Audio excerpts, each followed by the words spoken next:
What have you been arrested for? Good evening. He is a mystery man, a 25-year-old drifter with no record of violence, yet he's accused of being one of California's most brutal killers. Richard Ramirez was captured today. Police say he is the walk-in killer. Before we drop into 1984 to 1985, before the nights when the whole city of Los Angeles slept with loaded guns under their pillows, let's pause for a second. Because no one is born a monster. They start as just a little boy.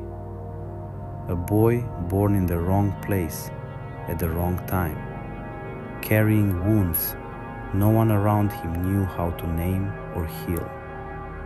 If you're ready to go all the way down this very dark road with me, hit that like button right now, subscribe if you haven't already, and turn on notifications.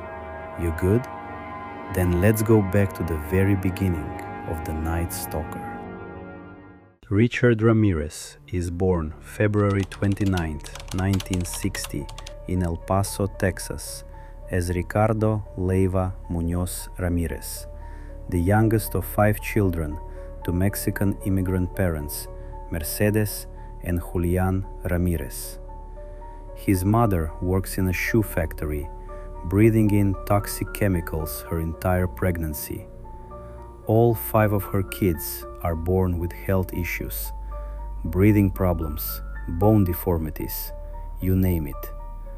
Richard arrives already carrying damage no one can quite identify yet. Outside the house, he's a quiet, shy kid. Teachers like him in elementary school. He does okay academically. Girls smile at him. Inside the house is a completely different reality. His father, Julian, a former policeman, is explosive and violently abusive. He beats his wife and kids over the tiniest things. Around age 6, Richard witnesses his father savagely beating one of his older brothers. Not long after, the first temporal lobe seizures begin, most likely tied to earlier head injuries. There was a heavy dresser that fell on him at age 2, a swing that smashed into his face at 5, blackouts, and then the regular beatings on top of that. So the little boy starts looking for anywhere quieter than home. He begins sleeping in the nearby cemetery. Among the graves, he actually feels safer than in his own bed. When his father finds out, the punishment is straight out of a nightmare. He ties the boy to a cross overnight. Picture an 8 or 9-year-old kid alone in the dark, lashed to the very symbol that's supposed to mean hope. And for him, it's only an instrument of terror. Around age 12, another figure enters his life who will permanently twist his relationship with violence. His cousin, Miguel Mike Ramirez, a Vietnam War veteran, Green Beret, deeply scarred by PTSD. To young Richard, Mike is a war hero. He shows him Polaroids from Vietnam, raped women, mutilated bodies, severed heads, corpses tied to trees. Most 12-year-olds would look away in horror. Richard stares. Years later, he calls the images fascinating. Mike also teaches him stealth techniques, how to kill with a knife, how to become invisible. Between May 1973 and 1975 comes the moment Richard never forgets. During an argument, Mike shoots his own wife in the face, right in front of teenage Richard. Blood splashes onto Richard's cheeks and hair.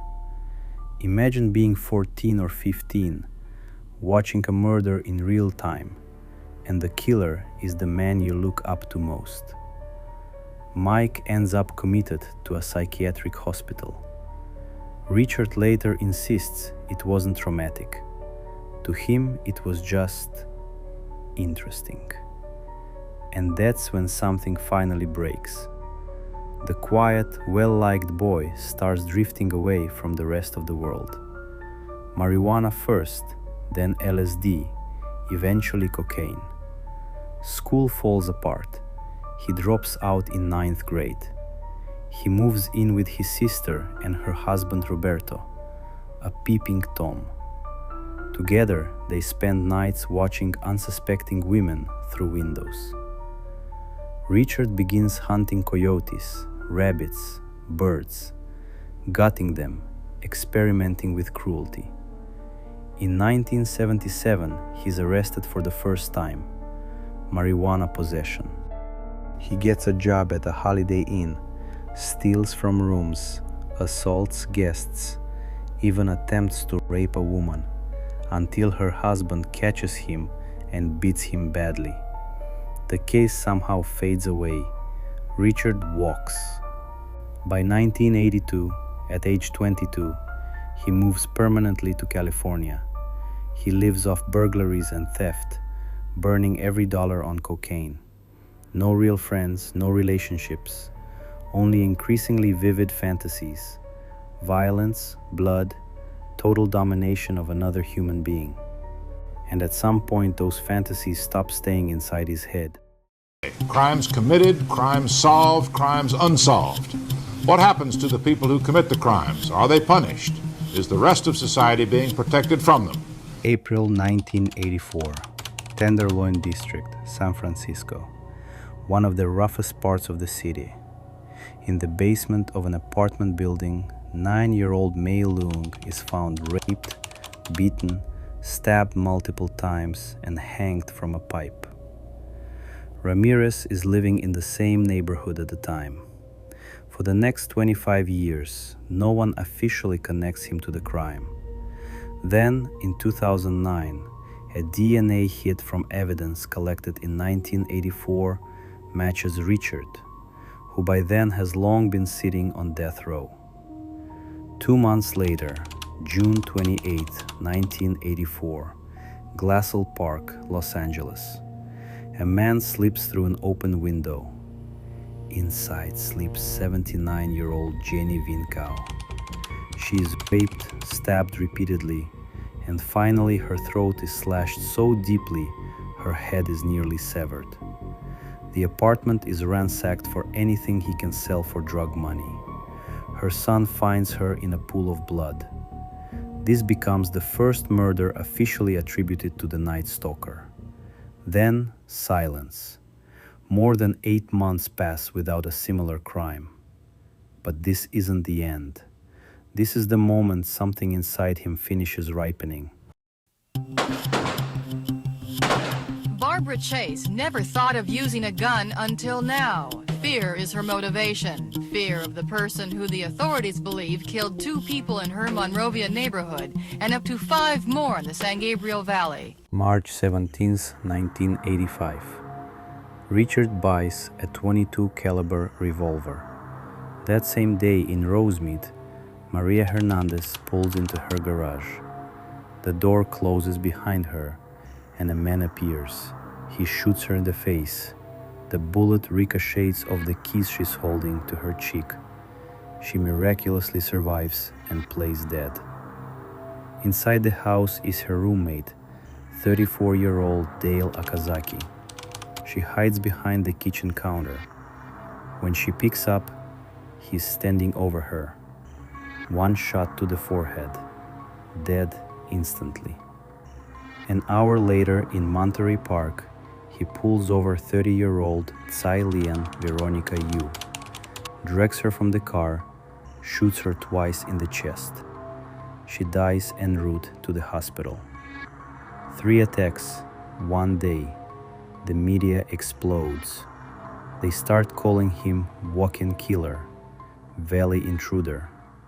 The police tell them to make sure they secure their windows and doors with proper locks. That helps explain why sales of special locks and security systems are up at this Los Feliz hardware store. Descriptions circulate. Curly hair, bulging eyes, widely spaced, rotting teeth. 2 weeks later, March 27th, Whittier. Vincent Zazzara, 64, is shot point blank in the temple.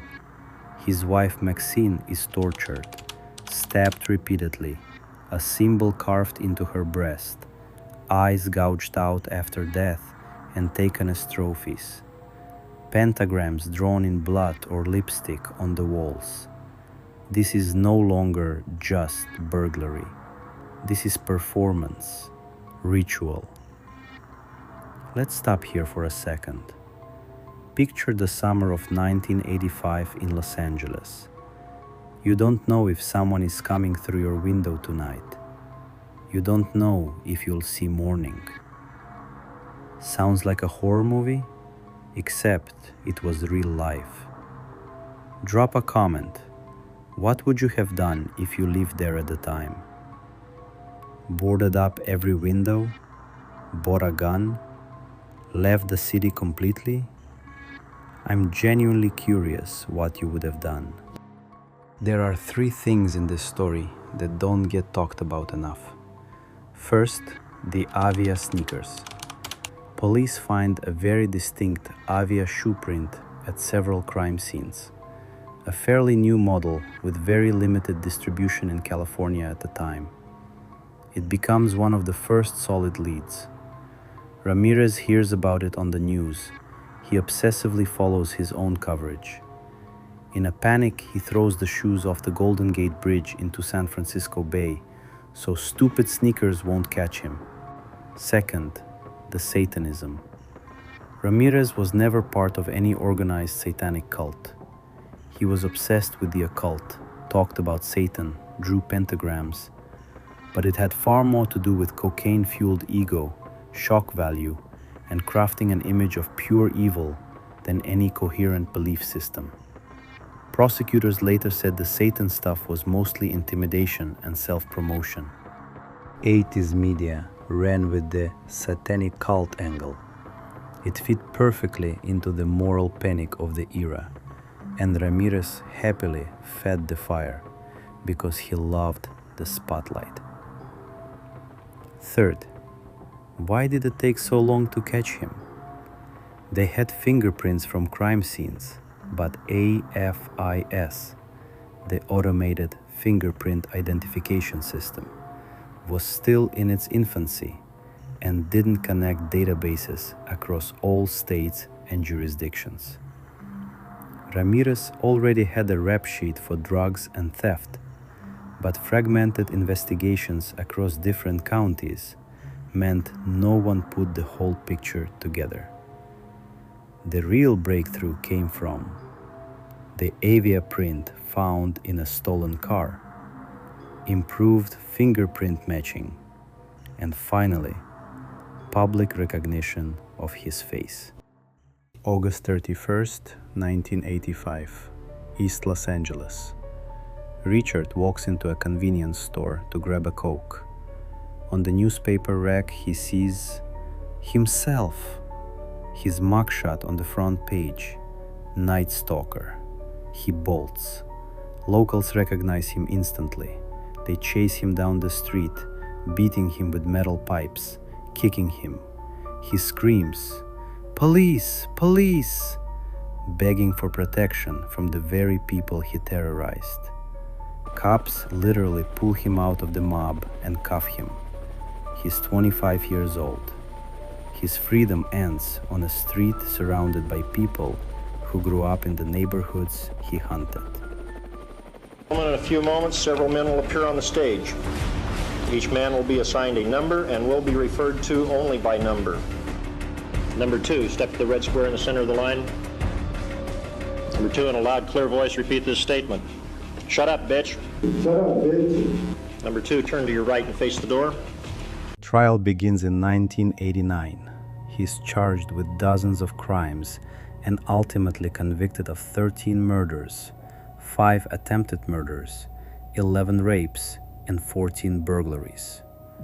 The courtroom is packed with victims' families, press, and in the front row, teenage and adult women dressed in black, there for him. He plays the part to the very end. draws a pentagram on his hand, flashes it at cameras, shouts, waves at his groupies. At one point he says, I need to hear all of society's rationalization. I've heard them all before, and the fact remains that what is is.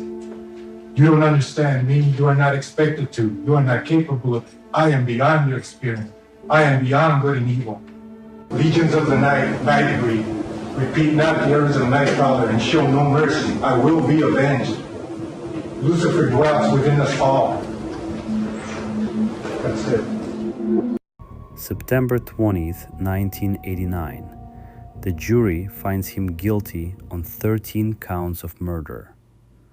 November 7th, the judge sentences him to death. And the jury, having previously, to wit, on October 4th, 1989, found that the penalty shall be death. And this court, having on November 7th, 1989, denied your motion for new trial and application for modification of verdicts and findings imposing the death penalty, it is the order of this court that you shall suffer the death penalty for each of the 19 special circumstances found true, said penalty be inflicted within the walls of the state prison in San Quentin, California, in the manner prescribed by law and at a time to be fixed by this court in the warrant of execution. You are remanded to the care, custody, and control of the Sheriff of Los Angeles County to be by him delivered to the warden of the state penitentiary in San Quentin, California. Ramirez's reply, A big deal. Death always went with the territory. I'll see you in Disneyland. after sentencing, he's sent to death row at San Quentin, where he spends almost 24 years. He receives hundreds of letters. He has a steady group of female admirers. Some reports say more than a dozen women wrote him regularly for years. The most famous is Doreen Leoy, a 41-year-old journalist who sees his face on TV and decides he's been wrongfully convicted. She writes him for years, visits him in San Quentin, and in 1996 they get married inside the prison. She wears white, he wears the standard blue prison jumpsuit. No conjugal visits. California law doesn't allow them for death row inmates. Her family cuts her off completely. Richard never faces execution. He files appeal after appeal. None succeed. On June 7, 2013, he dies at 53 from complications of B-cell lymphoma and other health issues. No dramatic final statement, no worldwide spotlight. Just another inmate who dies quietly in a hospital bed before the state can kill him. That's the end of Richard Ramirez, but not the end of the Night Stalker myth. The man who spent his last days still trying to play the part of Satan's favorite son.